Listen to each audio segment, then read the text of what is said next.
би бол хуучин гэрэнд илүү яг дуртай. За тэр тусмаа Мосегийн 5 номонд илүү дуртай. Тэгээ Мосегийн 5 ном дотроос ялчгүй Мосегийн 5 ном учраас Мосегийн тухай ингээ ярих хэрэгтэй. Тэгэхээр Мосегийн 5 номыг болохоор бид нар нөгөө тус нь нөгөө хүмүүс ихэнхдээ хардаг. Эхлэл, гитлэл, Леви, тоолго, дит бол гэж хардаг тий. Харин бид нар энэ 5 номыг бүхэлд нь нэг ном гэж хараад уншаад судлах юм бол миний одоо итгэлийн амьдралд маш том гайхалтай суурил. Би өөрөө ингэж хэлмээр байна. Та Мосегийн 5 номыг л ойлгож байгаа.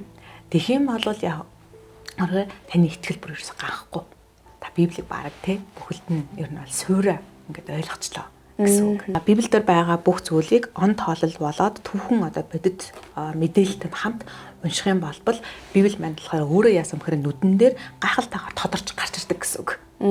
Тэмгийн дуранд л шууд юу гэхээр энийг одоо монголчуудаа хүргэе гэдэг ийм одоо сэдэлтэйгээр энэ номыг орчуулахаар одоо болсон байгаа. Манай одоо Монгол Воёмын зүгээс одоо салангат түүхтэй хэрнээ нэг одоо багц ном байгаа штэ. Нэг багц түүх байгаа. Тэгээ тэр багц түүхийг л ерөөсөө тэр том түүхэн дотор нь харж байгаа зүйлийг нэгтгэн дүгнэх гэж нэрлэж байгаа. За тэгээд миний хувьд бол бүхий л номыг бичээстэй нийцэж буй эсхэр нь жишиж үнэл. JC Braille. Итгэл үйлчлэлийн Мирагийн номын тавиур.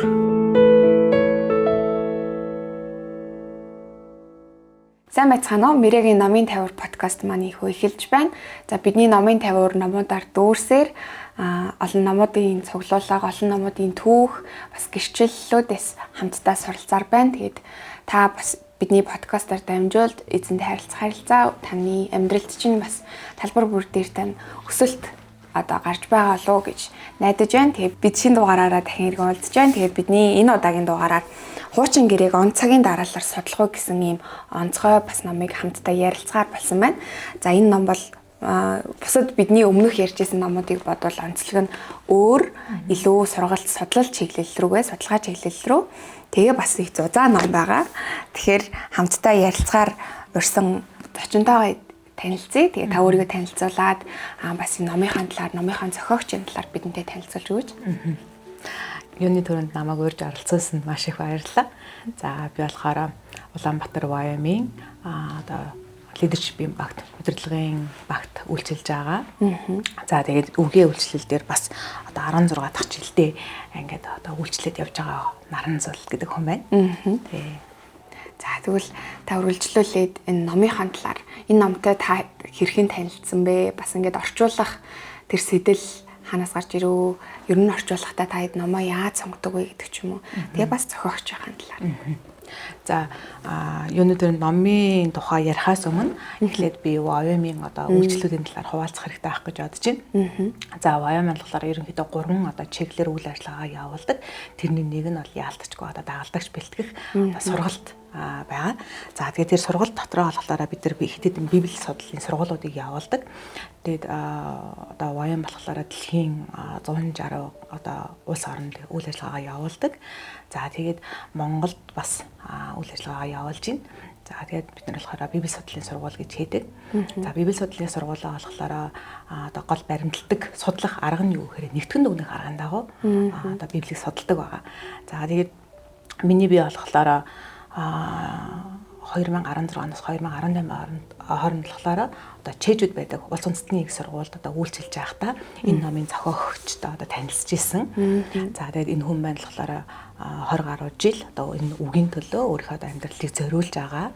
За Воёмын библи судлалын сургуульд одоо сураад тэрийг одоо 6 жилийн турш удирдаад тэгээ яг одоо судлалаараа одоо болохоор библи судлалын төвд ингээд нөгөө удирдлагын төвшөнд ингээд одоо үйлчлээд үгийг сураад судлаад заагаад тэг явж байгаа ингээ хүн байгаа. За тэгээд угаасаа ийм таньдаг одоо ийм ахан дүүс хүн учраас энэ тэр хүний одоо юу хийж байгаа вэ гэдгийг ингээ мэдчихсэн учраас энэ номыг гаргаж байгаа гэдгийг ингээ мэдсэн байгаа. За тэгээд тэгвэл энэ миний хувьд болохоор өөрөө яг одоо энэ дотор бичигдсэний дагуу анх болохоор 2009 онд одоо Воёмынхаа энэ сургууль сураад нэгтгэн дүгнэх аргаар библийг судлах гэдэг нь ямар одоо чухал юм бэ гэдгийг ингээд одоо мэдсэн байгаа. Тэгээд яг миний одоо өөрийн мэн ингээд бүр амьдрал болцсон тий. Миний өдөр тутмын одоо библи судлах ингээд хөвшмөл болцсон. Тэр аргачлалын дагуу ингээд ном гарч ирэнгүүт л хамгийн түрүүнд л шууд юу гэхээр энийг одоо монголчуудаа хүргэе гэдэг ийм одоо сэдэлтэйгээр энэ номыг орчуулахаар одоо болсон байгаа. Манай одоо Монгол Воямын зүгээс. За тэгээд Монгол болохоор 4 газар одоо 4-5 газар одоо Воямын үйл ажиллагаа явуулж байгаа. Гэхдээ яг энэ библи судалтай холбоотой газар болохоор одоо яг илүү Улаанбаатар Воямын жоохон түлхүү ингээ ажиллаж байгаа. Тийм учраас ер нь бол би өөрийн биеэр одоо гардан энэ зүйлийг одоо эрхлэн ингээ гаргасан байгаа. Тий. За тэгээд номын зохиогчийн нэр маань болохоор Ю Бёнхон гэсэн хүн байгаа.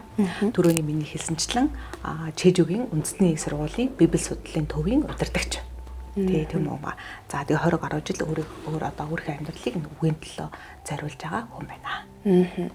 За тэгвэл энэ ном маань ерөөхдөө судалгаа илүү академик төвшний тий библийн сургуульд магадгүй хэрэглэгдэж сурдаг ийм арай өөр төвшний гэх юм уу ном байгаа учраас хоёул мэдээж илүү нөгөө академик тал руу биш илүү энгийн бидний нөгөө амьдралтай ойр өдөр тутмын амьдралтай маань ойрхон магадгүй библи судлал хийдэг өдөр болгон хүмүүс библи судлал хийж байгаа чимээгүй цагууд хийж байгаа магадгүй тэн дээрээ хэрэгжүүлж болох үз гэдэг ч юм уу тиймэрхүү энгийн яриараа хоёлоо хөрвүүлж ярэ гэж бодож байна ер нь тэгэнгүүт гарчгаасаа эхлээд те хуучин гэрээг он цагийн дараалал судлах уу гэж байгаа шүү дээ яагаад заавал он цагийн дараалал судлах гэдэг юм бэ гэдэг асуултыг би эхлээд тавьмаар байгаа байхгүй тэгэхээр та энэ талаар он цагийн дараалал яг тийм чухал юм уу? Эсвэл энэ судлах нь өөрөө ямар одоо ач холбогдолтой юм бэ гэдэг талаар.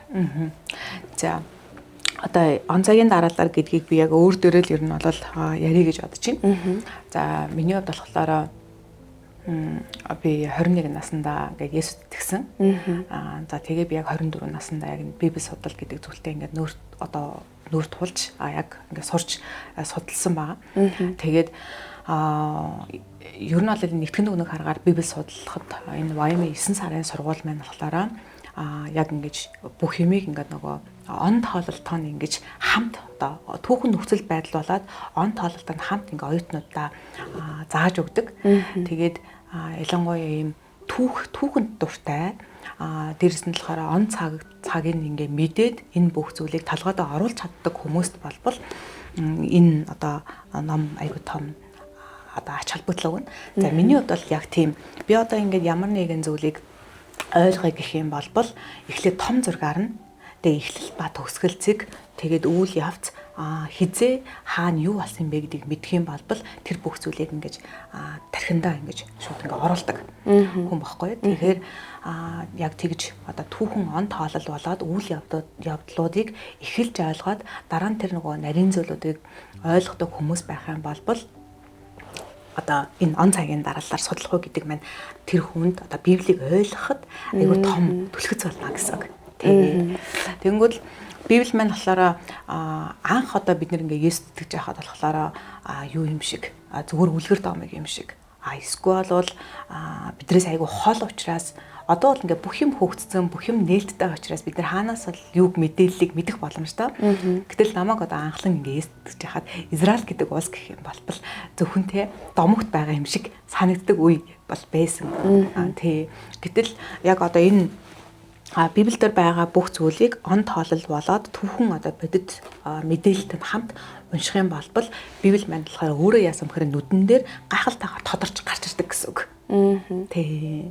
Тэгээ миний хувьд бол яг энэ он тооллын дагуу одоо Библийг судалснаар дамжуулан он цагийн дараалал Библийг судалснаар дамжуулан Библи өөрөө бүхэлдээ л ерөөсө тархинд маань орж ирсэн л гэсэн үг.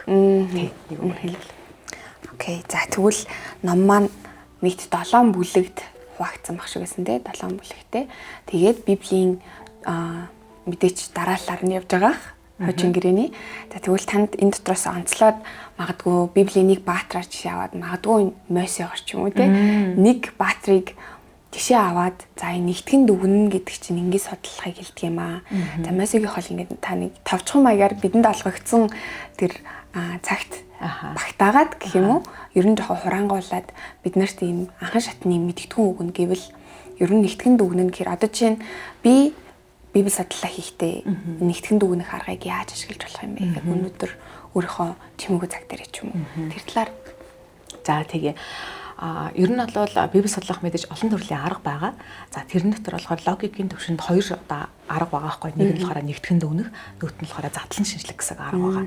За нэгтгэн дүгнэх арга нь болохоор яасан гэхээр түрүүний миний хэлсэнчлэн цогцоор нь ингэж харахыг хэлж байгаа. Тэгтээ түүхэн нөхцөл байдал донд нь цогцоор нь харахыг нэгтгэн дүгнэх гэж нэрлэж байгаа байхгүй. Жишээ нь бид нэр явахаар холоос харах юм бол ой модыг ой мод гэж хардаг тийм үү. Харин ой модон дотор очиод харах юм бол тэнд чинь төрөл бүрийн моднууд байгаа тийм ээ. Тэгэхээр задлан шинжлэх гэдэг нь болохоор тэр ой модыг яасан гэхээр нэг бүрчлэн ямар мод байгаа юм бэ гэдгийг хардаг бол нэгтгэн дүгнэх гэдэг байна болохоор бүхэлдэн тэр ой модыг хараад одоо харж байгааг л нэгтгэн дүгнэх арга гэж хэлж байгаа. За тэгээ Библийн болохоор маш олон одоо салангат түүхтэй хэрнээ нэг одоо багц ном байгаа штэ. Нэг багц түүх байгаа. Тэгээ тэр багц түүхийг л ерөөсөө тэр том түүхэн дотор нь харж байгаа зүйлийг нэгтгэн дүгнэх гэж нэрлэж байгаа. За тэгээд миний хувьд бол би бол хуучин гэрэнд илүү яг дуртай. За тэр тусмаа Мосегийн 5 номонд илүү дуртай. Тэгээ Мосегийн 5 дотроос ялчгүй Мосегийн 5 ном учраас Мосегийн тухай ингээ ярих хэрэгтэй. Тэгээд тэр Мосегийн 5 номыг болохоор бид нар нөгөө тус нь нөгөө хүмүүс ихэнхдээ хардаг эхлэл гитлэл Леви тоолго дит бол гэж хардаг тий. Харин бид нар энэ 5 номыг бүхэлд нь нэг ном гэж хараад уншаад судлах юм бол миний одоо итгэлийн амьдралд маш том гайхалтай суурил. Би өөрөө ингэж хэлмээр байна. Та Мосегийн 5 номыг л ойлгож байгаа. Тэгэх юм бол яг таны итгэл бүр ерөөсөй ганхгүй. Та Библийг бараг тий бүхэлд нь ер нь бол суураа ингээд ойлгочлоо гэсэн үг гэж ингээ хэлмээр байна. Тэгээд яг тэрийг одоо энэ ном байна болохоор яг эхлэл номноос ахуулаад дид хууль ном хүртэл он тооллын хувьд ямар гайхалтай одоо тэр түүхэн үйл явдал дотор бурхан ажиллаа хийсэн юм бэ гэдгийг харуулж өгч байгаа. За тэгээд энэ одоо бид нар хуучин гэрээ шин гэрээ гэж ярьдаг тийм үү? Гэрээ гэж ярьж шүү дээ. Тэгэх юм бол хуучин гэрээний одоо тэр маш олон гэрээнүүд хаана байгаа гэхээр Мосегийн 5 ном дотор орж байгаа байхгүй. Тэгээд тэр чухал гэрээнүүдийг бурхан хинтээ байгуулж байгаа юм гэхээр Мосетэй байгуулж байгаа. Бас Израилийн хөвгдөөс тэ Авраамтай гэж байгуулж байгаа. Тэгээд түрүү нөгөө ингэж хэлж чимээгүй цагаа би хийхэд одоо яаж энийг хэрэглэх вэ? Хувийн библи судлалта. Ихэнхдээ бид нар ингэдэг эхлэл ном бол сонирхолтой түүхтэй. За одоо гэтэл намын ер нь бол нэг 12 дугаар бүлэг, за 15 дугаар бүлэг хүртэл ер нь гайгүй явцдаг. Цаашаа болохоор ер нь сайн явдггүй. За Левит ном дээр очих юм бол бүр ойлгодгоо. За тэгэл ер нь Левит номыг ойлгохгүй байгаа учраас цаашаа тооллого дид хууль руу ордоггүй. Тэгээд ер нь хуучин гэрээ жоохон алдагдаад байдаг тохиолдол байдаг байхгүй юу? Яг тэгдэг тий. Тийм болохоор тэрийг чинь айгүй нөгөө том зургаар гэтээ он тоол он цагийн дарааллын дагуу ингээд бүх одоо түүхэн үйл явдал болоод том зургаар нь он тооллынхаа дагуу энэ номдод бичиж өгсөн учраас тэр хүмүүс минь ийм юм биш тэгээд одоо ойлгочих боломжтой. Тэр бүтцүүдийг энэ ном гаргаж өгч байгаа гэсэн үг. Тий. Зарим нэг одоо мэдгүй баахан одоо шинэ Леви номон дээр баахан тахилтай холбоотой зүйл ах юм бол тэрийг энэ сайхан тайлбарлаад өгсөн байна. Тэгвэл надад сая таны ярьж байхад бодогдож байна л да. Нөгөө дөнгөж шинээр Христэд итгээл Библи аваад уншдаг те. Гэхдээ ингээд дөнгөж итгэж байгаа хүн эхлэл номноос эхлэл уншаал ингээд яа ойлгоно гэдэг бол өөрөө хэцүү зүйл болж байгаа. Тэнгүүт энэ ном өөр айгуу сайн тусалж өгөх юм шиг надад санагдаж байна л да. Тэгээд зохиогч маань өмнөх хүүхдэрээ бас хэлсэн байсан. Энэ номыг судлаад тэгээд дараа нь Библийг унших юм бол бас илүү нөгөө ойлголт маань арай өөр төвшөнд очсон байна гэдэг. Илүү сайн ойлголттой байна гэдэг ч юм уу. Тиймэрхүү утгатай зүйл байсан те. Тэгэхээр магадгүй шинээр итгэж байгаа хүмүүст бас өөр одоо Библийг илүү их гүн гүнзгий судалмаар байгаа. Одоо чинь таны хэлсэн шиг зарим хэсгийг ойлгохгүй өнгөрдөг гэдэг жишээ бол надад угаасаа бас байдаг байхгүй хуучин гэрээ уншихад зарим нь үнэхээр ойлгохгүй. Тэгээд алгасаад явдаг ч юм уу. Тиймэрхүү тохиолдлууд байдаг учраас тэрэнд бас маш их туслах юм байна. Бас дээрэс нь Христэд итгэдэггүй ч гэсэн нөгөө түүх сонирхдаг хүмүүс байдаг те. Маш их түүх сонирхдаг. Тэр хүмүүст ч гэсэн маш их хэрэгтэй. Бас магадгүй тийм түүх сонирхдаг хүмүүст бас энэ номыг судалснараа эзнийг бурхныг таньж мэдэх бас боломж гарч ирэх болов гэж бас сая бодогдлоо таны яриаг сонсоод. Тийм. Тэгэхээр энэ олон талаар бид нарт айгүй хэрэгтэй ном санагдаж байна. За тэгвэл энэ номыг уншсанаар ингээ хүмүүсийн тэр ойлголт Библийн мэдлэг өөрөө өөрчлөгдөж байна. Тэгээд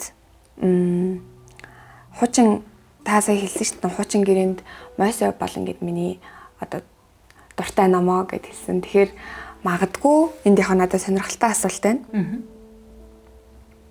Хуучин гэрээ бол одоо нэгэн кино байсан бол түүний гол дүр оргил хэсэг одоо гол дүр нь нэг юу байх байсан болоо гэдэг нэг тийм сонирхолтой асуулт байна. Хуучин гэрээг ерөнхийд нэг кино гэж үзэх юм бол гол дүр нь хэн байх байсан бол гэж бодож байна та. Хуучин гэрээг кино гэж бодвол гол дүр нь хэн байх байсан бэ?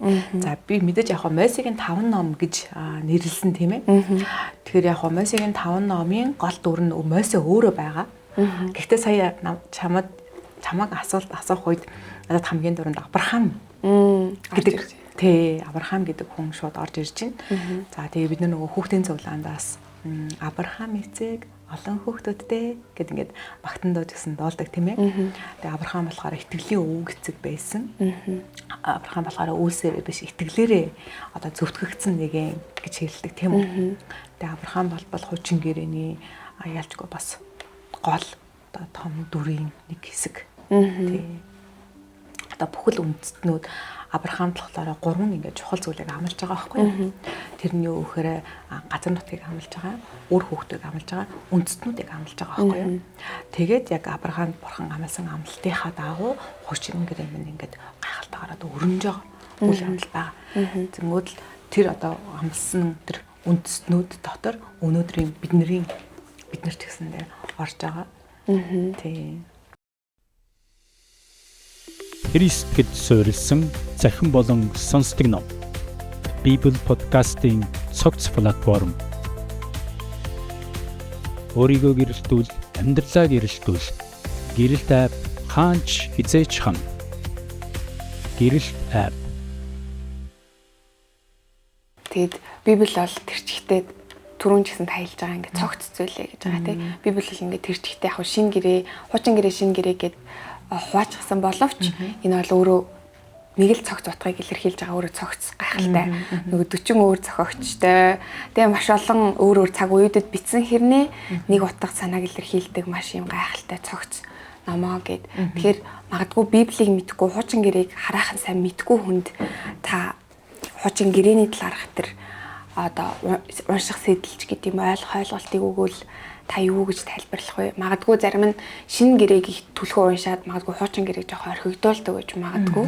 Тийм болохоор энэ тал дээр бид нэр тэгж орхигдуулах нь зөв. Магадгүй гэхдээ орхигдуулдаггүй ч биш магадгүй зүгээр миний таамаг шүү. Тэгэхээр тэр хүмүүст ч гэх юм уу түлхүү хандаж хэлвэл хуучин гэрээ, шинэ гэрээ ер нь хуучин гэрээг яагаад тэгж сайн судлах хэрэгтэй юм гэдэг талаар та ойлголт магадгүй бага байгаа хүмүүст зөвлөвөл юу гэж зөвлөх вэ? Хамгийн энгийнээр хэлэх юм бол ингэж хэлмээр байна. Энэ бол надад хандсан захиа гэж. Тэгэх юм бол хэн нэг надад захиа бичих юм бол би тэрийг ингээд юу гэх эхний хэсгийг уншичаал дараагийн хэсэг нь жоохон байж байгаад уншия гэж юусаа хэлдэггүй тийм үү? Бид нар хэн нэгнээс надад захиа ирэх юм бол бид тэр захиаг эхнээс нь дуустал нь уншдаг тийм ээ. Тэгэхээр энэ бол одоо надад хандсан ингээд захиа байна. Гэд эхнээс нь дуустал нь унших юм бол үнэхээр ингээд одоо эхнээс нь дуустал нь уншина гэдэг болбол энэ захианы тэр одоо зэрлэгийг ингээ айгуу сайн ойлгож байгаа байхгүй юу. Тэгэд яг үндэ бол хуучин гэрээ маань угаасаа өөрөө бүгдөө хүлээн авах хүчтэй. Тийм учраас охороо одоо бурхан хин нэгэн зохиогчоор дамжуулаад өөрийнхөө хүүхдүүдэд хэлхийг хүссэн үг байсан учраас одоо бичиж байгаа байхгүй юу. Тийм учраас шинэ гэрээний номнуудыг гэсэндээ харах юм бол Паулын захидлууд гэж хэлдэг тийм үү. Паул гараа захиануудаа аль нэгэн чуулган болон хувьд хандаж бичсэн. Хуучин гэрээний ном гэсэндээ адилхан энэ номны бүгдээрээ хүлээн авагч нар нь байсан. Тэгэхээр яг жишээ нь Мойсегийн 5 ном бол бурхан Мойсегаар дамжуулан өөрийнхөө ард түмэн болон израильчуудад хандсан үгээ айлдж байгаа байхгүй юу. Нэгсэндээ захиа байгаа тийм үү. Тэгэхээр энэ захиаг бид нэр яг хүрээ хэсгийг нь уншичаад нөгөө хэсгийг нь орхигдуулах юм бол захиаг бүрэн гүйцэд ойлгож чадахгүй. Энэ хүн надаас юу хүсэж байгааг ойлгож чадахгүй. Тийм учраас яг хүрээ ихэнхдээ итгэн дүгнэх аргын хамгийн дөрөнд одоо хилдэг энгийн одоо элемент нь юу вэ гэхээр эхнээс нь дуустал нь тасралтгүй юм шиг. Тэгжээж явахаараа бүхэлд нь ингээ ойлгож байгаа. Тий. Тэгээд дээрэс нь хуучин гэрээг яагаад одоо бид нэр ингээ унших хэрэгтэй вэ гэхээр угаасаа шин гэрээний сүүдэр чинь өөрөө хуучин гэрээ. Шин гэрээг бид нэр бүрэн зөв ойлгохын тулд хуучин гэрээг заавал сайн ойлгох хэрэгтэй. Бид нар ямар нэгэн зүйлийг ойлгохын тулд бэкграундыг нь заавал мэдэх хэрэгтэй. Тэгэхээр шин гэрээний одоо суурь бол яалтчгүй хуучин гэрээ. Хуучин гэрээг тэр чи яг байгаар нь ойлгож иж тэр тусмаа Леви номыг тэр чигээр нь ойлгож иж шин гэрээг яасан бай. Илүү сайн ойлгох. Юм шиг бид нар хуучин гэрээг заавал унших хэрэгтэй. Тийм. Тэгвэл та одоо он цагийн дараалал байгаа шүү дээ. Тэнгүүд ер нь Библи судлалын олон аргууд байдаг шүү дээ. Одоо жишээ нь юу гэдэг миний бас нэг сонсож сурж яснаар л жишээ нь Библи чинь өөр цаг биднээс бүр өмнөх хэдэн мянган жилийн өмнө болсон үйл явдлууд байгаа шүү дээ.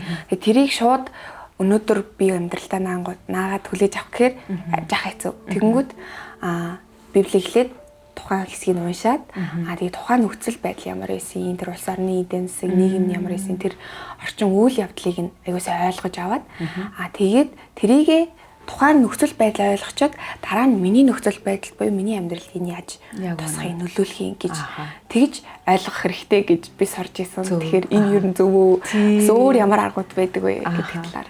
Ер нь бол ерөөсөө л наадах юм баггүй юу? Би тэгэхэд эхлээд бид нар яасан бэхээр энэ номын зохиогч нь хийн. Энэ номын хүлээн авагч нь хийн. Тэгвэл зохиогч болон хүлээн авагчийн цаг үе нь ямар байсан бэ гэдгийг судлах хэрэгтэй. Энийг бид түүхэн нөхцөл байдал гэж нэрлэж байгаа байхгүй юу? Библийн одоо теологийн сургуульд бол энийг одоо хэрэгнүүдийн аргаар одоо судлаад тэгээ эцэст нь болохоор би өөрийнхөө амьдралд хэрэгжүүлэх тэр зарчмуудыг ингээ гаргаж ирж байгаа байхгүй. За манай одоо Wyoming Библи судлалын сургуульд болохоор энийг нэгтгэн дүгнэг аргаар Библи судлах сургалт нэгтгэн дүгнэг аргаар Библи судлах арга гэж ингээ нэрлэж байгаа. За тэгээд саяны миний хэлсэнчлэн одоо судалсны дараа хамгийн сүүлд нь болохоор өнөөдөр би өөрийнхөө амьдралд хэрэгжих тэр үннийг гаргаж ирж байгаа байхгүй. Тий. За жишээ нь зөв эндээ сонирхуулаад ингээ ярих юм бол шууд яг шинэ гэрээлэл орч ил та. Коринт номон дээр эмэгтэйчүүд одоо толгоогоо бүтээх ёстой, эмэгтэйчүүд чимээгүй байх хэрэгтэй гэсэн юм үгсүүд байдаг штеп. Энийг нь бид нэр өнөөдөр шууд хэрэгжүүлэх юм бол угаасаа боломжгүй штеп тийм үү. Тэгвэл эндээс бид нар ямар библийн үннийг гаргаж ирэх юм? Өнөөдөр ямар зарчмыг гаргаж ирэх юм гэх юм бол ер нь бол яг бурхан итгэдэг эмэгтэйчүүд зөв зохистой өөрийг авч явах ёстой гэж байгаа байхгүй. Тийм. Тэр хуучин гэрээний одоо Леви номон дээр гарч байгаа тэр олон одоо тахилын хууль байгаа тийм үү. Өнөөдөр бид нар тэрийг хэрэгжүүлэхгүй. Гэхдээ энэ тахилын гол одоо зарчим нь юу юм? Бид нар бурхандаа хүндэтгэл мөрөлийн амьдралаар амьдрах хэрэгтэй гэдгийг л зааж өгч байгаа байхгүй. Тийм. За тэгвэл өөр танд яг энэ номноос онцгойлж хүмүүст яг хуваалцмаар байдаг ч юм уу? Тиймэрхүү онцгой зүйлсүүд магадгүй орчуулга редактор гэл нэг явц дээр гарч ирсэн саад бэрхшээл бэкграунд түүх хийж болно шүү дээ. Ийм саад бэрхшээл дуртал гарсан, энэ хэсэг хэцүү байсан гэд. Энэ ном манаас нэлээд зузаан, дээрээс нь академик төвшний учраас маш нэлээд цаг хугацааг авсан болов уу гэж бодож байна. Тийм. За ерөнхийдөө ном одоо яг гарсан түүхээс нь жоохон анхаас нь яриа тий. За хамгийн ихэнд болохоор за энэ бол одоо Солонгосын Wyoming түрүүний миний хэлсэнчлэн Тэжиг улс үндэстний их сургуулийн Библи судлалын төвийн одоо удирдагчийн бичсэн Юу Бэн хаан гэдэг бичсэн хүний ном байгаа. За тэгээд энийг болохоор бид нар яг коронагийн үед 2019 онд анх одоо орчуулгын эрхийг аваад за тэгээд намыг хэн орчуулсан бэ гэхээр манай Wyoming номуудыг ер нь орчуулдаг одоо Тунгалаг Туул гэдэг эгч мань байгаа. За тэр эгч мань болохоор 2 жилийн хугацаанд энэ номыг ингээ орчуулсан байгаа. За тэгээд нэлээд зузаан ном учраас миний бие бол ер нь айгүй олон давхар үйлчлүүд хийдэг учраас хянж юусаа амжихгүй байсан. За тэгээ би хэд хэдэн хүнд ингээ хувааж өгөөд өөрөө бас хараад бас хянах гэж бас 2 жил ингээ болсон. За тэгээд сүүлдээ яг нөгөө нэг яг одоо хэвлийн газараа бол бид нар яг 3 шөнө одоо нойргүй сууж иж яг ингэж гараасаа бүгдийг ингээ гаргасан. Тэгээ саяхан бид нар энэ 4 сарын номынхаа нээлтийг хийгээд зохиогч маань ирээд бид нар хуучин гэрээний семинар бас хийгээд тэгээд хүмүүс бас энэ номыг аягүй дуртайгаар ингэж баяр хөөртэйгээр бас авсан. Тий, тэгээд миний хувьд бол өөрөө яг энэ ном одоо хичээл заах болгондоо энэ номноосоо ингэж дахин хаардаг. Библийг одоо уншингаа Библиэтэйгээ харьцуулдаг. Тэгээ би өөрийнхөө одоо жил болгоно л ер нь сургуулиуд дээр нэг жилдээ 1-2 удаа хуучин гэрээний таймыг ер нь дандаа заадаг байхгүй юу. Нэг бол Мосегийн 5 номыг заадаг. Тэр болгондоо ер нь бол энэ номыг ингээ хэрэгжилж байгаа. За тэгээд орчуулгын хувьд бол үнэхээр одоо сайн орчуулагдсан байгаа. Гэхдээ энэ л болохоор нөгөө түүхэн ном биш учраас эхнээс нь дуустал нь зүгээр уншчин гэх бас боломжгүй. Библиэтэйгээ ер нь харьцуулан ингэж хамт ширээний ном болгох ер нь бол тийм ном байгаа. За энэ ямар хүмүүст одоо энэ номыг хэрэглэх вэ гэхээр мэдээж бүх өтгөгч хүмүүс энэ номыг одоо авч ширээнийхээ ном болгол сайн. За гэхдээ Библи уншмаар байдаг ойлгохгүй байгаа хүмүүс тийм ээ. За хоёрдугаарт нь болохоор яалтчгүй одоо символыг удирддаг хүмүүс. За тэгээд цаашлаад цуглаан дээрээ сургалт семинар Библийн номуудыг заадаг хүмүүс. За пасторудад ч гэсэндээ энэ болохоор суурь одоо номлоо бэлтгэхэд нь яг суурь ингээ мэдлэг болж өгч байгаа. Тийм. За тэгээд цаашлаад бүр ярих юм бол Библи судлалын Библийн сургуулийн одоо оюутнууд даалгавраа хийхдээ энэ ном бас маш том одоо нөөц болохоор тийм олон талын өөр өгөөжтэй одоо судалгааны ном байна. За энэ ном маань болохоор амар бол академик бол биш, бүр нь айгүй ойлгомжтой, айгүй энгийн байгаа. Гэхдээ нэлээд олон гэж нөгөө хүснэгтэр айгүйх ингээ харуулсан учраас одоо том зургаар нь харахад туслах тийм боломжтой. Тэгээ бид нэр өмнөх дугаараараа ч гэсэн ярьжсэн. Иймэрхүү зохиогч нарын ном бол одоо өөрсдийнх нь үзэл бодол гэхээс илүүтэйгээр яг Библиэс шийс татсан, Библийг олон талаас нь тайлбарлсан, яг л Библи байдгиймаа гэж бид нэр аягүй их ярьсан. Тэгэхээр энэ ном ч гэсэн яг тийм л байгаа шүү дээ. Нөгөө зохиогчийн үзэл бодол гэхээс илүүтэйгээр илүү бидний нөгөө Библи уншихад урайлах, Библи ойлгох гээд илүү хялбарчлах, одоо их хүснэгтлэх гэдэг ч юм цогц олгож өгч байгаа. Илүү хялбар олгож өгч байгаа. Тэгэхээр нөгөө хин нэгний үзэл бодол гэхээс илүү нал яг Библи гэдгийг бас сонсогчд, үзэгчд маань бас дахин санах хэрэгтэй байх гэж бодож байна. Тэгээд энэ номыг магадгүй аваа судалмаар байгаа хүмүүс хаанаас авах боломжтой байгаа вэ? Надад бас ийм нөгөө санаа төрсөн. Одоо гэрэл тайв гэдэг ном нь 49 мянгаар манай YM офис болон за тэгээд Солонгос намын дэлгүүртүүд нь байгаа. За тэгээд бид нэр ер нь бол 49 мянган төгрөг бодвол бага мөнгө бол биш те. Гэхдээ бид нэр яалтчгүй нөгөө ийм зузаан ном бас ийм одоо эдитэнд ч гэсэндээ эдит хийх гэж бас нэлээд удсан байхгүй. Тэгээд тэр бүхнээс шалтгаалаад хэвлэлтийн одоо үнэ маань нэлээд үнэтэй гарч ирсэн учраас 49 мянган төгрөгөөр хөдөлталж байгаа. За тэгээд яг мэдээж олон хүмүүст одоо хүрэхийн тулд үе үеэр нь хөнгөлөлтүүдийг байнга одоо гаргаж байгаа. Би ингээ гэж бодсон. Гэрэл тайв гэдэг нэрийг одоо хилээд 10% хөнгөлөлтөөр аваараа гэдэг. Тийм одоо урамшил бас зарламаар байна. Тий. Ямар гоё тий.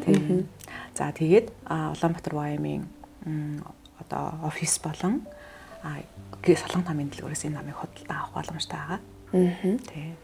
Одоо та энэ номоосаа та ч өөрөө бас багшилдаг хүн байгаа шүү дээ. Магадгүй ажил дээрээ, үйлчлэл дээрээ, магадгүй өөрийнхөө хувийн библи судлал дээр ч гэсэн энэ номоосоо хэрэгжүүлдэг зүйлсүүд мэдээч байгаа. Тэгээд тэр талбарууд дээр ер нь танд энэ ном хэрэг тусалж байгаа вэ? Хүмүүс бол ингээд олон талбар үйлчлэлээр байгаа хүмүүс авч хэрэгэлдэг юм байна. Таны хувьд энэ номыг ер нь өдөр тутамдаач гэдэг юм уу? Хэрхэн хэрэгэлж яг үр ашгийг нь та яаж гаргаж байна? Тийм, миний хувьд бол би түрүүн ч гэсэндээ хуваалцсан тийм ээ. Би одоо хичээл захдаа энэ номоо байнга ингээд одоо хэрэгжилж байгаа гэдгсэн тий. Би бол байнгын одоо хичээл заах болгондоо номлол одоо хийх болгондоо энэ номоо одоо гаргаж ирээд тухайн номынхоо одоо түүхэн нөхцөл байдлыг ерөнхий бүтцийг ингэж хараад энэ номынхоо гол зорилгыг эндээс ингээ олж хардаг байгаа. Тий. Би бол тавьдаг тэгж хэрэгэлдэг. За тэгвэл одоо төгсгөлийн үе гэдэг шиг подкаст маань дуусгах гэж байна. Тэгэхээр таас сонсогчд үзэгчдээ хандаж хэлэх номынхаа талаар ч юм уу хэлэх зүйл байвал хэлээд тавилаа төгсгий. За ер нь бол энэ миний өөрөө минь ураа ишлэл л дээ. Би ер нь бол энэ ишлийн дагуу одоо гол үйлчлэлээ ингээ хийж ирдэг. Тэгээ энэ ном ч гэсэндээ яг одоо үе энэ номын хавцууд дээр энэ ишлэл маань ингээ ерөөсөй байж байгаа. Энэ ишлийн утга учир нь юу гэж ахаар учир нь Эзра эзний хуулийг судалж түүнийг хэрэгжүүлэхэд Израиль түүний тогтоол зарлигуудыг заахад зүрхээ зориулсан юм аа гэж хэлж байгаа. Эзра 7:10. За тэгэхээр миний өөрийн минь ерөөсөө алсын хараа бол би эзний үгийг сурч судалж хэрэгжүүлээд тий Монгол түмэндээ Монголын ард түмэндээ Монголын христийн бид эзний үгийг одоо заахад зүрхээ зориулах нь миний өөрийн минь одоо зорилго буюу алсын хараа байгаа. Тэгэд энэ алсын хараа зорилгынхаа хүрээнд энэ номыг одоо орчуулан гаргаж ингээ хэвлсэн байгаа. Би бас Эзра үйлчлэл гээд фэйсбүүкийг хөтлөөд явдаг. За тэр фэйсбүүкээрээ дамжуулан бас янз бүрийн сургалт семинаруудыг хийдэг. Тэгэл гол зорилго нь ерөөсөө үхээр эзний үгийг сурч судалж хэрэгжүүлээд тэг христийн бид одоо заахад өөрийнхөө зүрхийг зориулж байгаа тийм хүн байна. Тэгээд энэ ном маань та бүхэнтэй эзний үгийг сурч судалж хэрэгжүүлэхэд чинь айгу том нөөц болох болно гэж хэлмээр байна. Тийм. За баярлалаа. Тэгээд бид Мирагийн номын тавгарын энэ удаагийн подкастаар хуучин гэрээг он цагийн дараалал судлах гэсэн номыг хамтдаа ярилцлаа. Тэгээд бид бүр маш бага хэмжээгийн зүгээр эхний түүхийг л бид нар хамтдаа ярилцлаа. Тэгээд энэ ном доторх тэр агуулга, тэр судлалт, өөрийнхөө библи судлалт, магадгүй тэр сургалтын орчинд хэрэглэж болох үс мэдээж бас өөр төвшний ном байгаа учраас бид нэр доторх зүйлсүүдийн нэг сайрсангүй ерөөхдөө түүхийн биднэрт яагаад хэрэгтэй гэдэг талаар хамтдаа илүү төлөв ярилцлаа. Тэгээд миний хувьд бол нөгөө нэг Христэд итгэдэг хүмүүс заавал нөгөө пастор гэхээрэл нөгөө нэг тусгай хүмүүс л дагалдуул хийдэг гэж ойлгодог шиг тэр бол буруу ойлголттой. Хүн бүр агуу захирамжийн төлөө эзний үгсээр дуудлагын дагуу бид нар талбартаа үйлчлээд тэр дагалдууллыг хийж явдаг. Түүнтэй адилхан бидний бас тэр библи судлал тэдгээр цагууд бас үр ашигтай эзний улам илүү таньж мэдэх тэдгээр зүйлсүүд ч гэсэн библи судлал чимээгүй цагуудаар бид нар маш их хүсэж идэг. Тэрэнд маань ч гэсэн маш их туслах үст нэг юм туслах юм шиг надад санагдлаа. Зүгээр нэг одоо библи уншгаал хичээгээл одоо чинь хуушин гэрээг бол сайн ойлгодоггүй тийм тохиолдлууд байдгаа гэж хоёлаа ярьсан шүү дээ. Тэгэхээр таны хэлсэнчлэн нөгөө Левийн номыг ингээд ойлгочих юм бол бидний энэ төр суур айгуу сайн тавигдана гэсэн. Яг түүнтэй адилхан яг энэ ном хүн бүрийн амьдралд яг тэр гой суурийг нь гой тавьж өгөөсэй гэж айгуу бодож байна. Тэгээ би ч гэсэн бас гой бис нэг цогсон дурдахад нөгөө нэг итгэгч болсон савж гэдэг шиг түүх айгуу сонирхдаг болчихсон. Нөгөө автоматар айгуу түүх сонирхдаг болсон. Тэгэхээр надад бас айгуу сонирхолтой санагдаж байна. Төрөлжлүүлээд гоё номыг судлаад илүү хуучин гэрээг шимтэж мүлжиж дээ олон талаас нь айгуу сайн сурыг гэж юу нэг айгуу бодлоо. Тэгэхээр хүмүүс ч гэсэн бас гоё яг хучин гэрээг зориулт гаргаад судлаад энэ номтойгоо хамт ширээний ном болгоод хамтдаа судлах байх гэж найдаж байна. Тэгээ бидний энэ бүхний хийж байгаа зорилго бол мэдээж зөвхөн ганц зорилготой эзэн алдаршаасаа хүн бүр Христэд итгэгчүүд өсөөсэй мөн эзнийг таньж мэдэх хүмүүс өсөөсэй гэсэн одоо таньж мэдээсэй гэсэн тэр зорилгын дагуу мэдээж бидний үйлчлэлүүд бүхэл зүйлсүүд маань бид хамтдаа ажиллаж байгаа тийм. Тэгэхээр энэ гахалтай үнцэнтэй бас маш чухал намаа хамтдаа бид нартай хуваалцж ирсэнд маш их баярлалаа. Тэгээд Мирагийн номын тавиртай сонсогч үзэгчдаа үргэлж хамт байж хэрэгтэй хэн нэгэнд бас үргэлжлүүлэн хуваалцж өгөрөө гэж та бүхнийг уриалаа. Тэгээд Мирагийн номын тавир подкасттай хамт байсан баярлалаа. Тэгээд дараагийн дугаар хүртэл түр баяртай. Зарим номыг амталж, заримыг нь залгиж, заримыг нь зажилж, шингээж авах хэрэгтэй. Фрэнсис Бэйкон. Итгэл үйлчлэлийн Мирагийн номын тавир.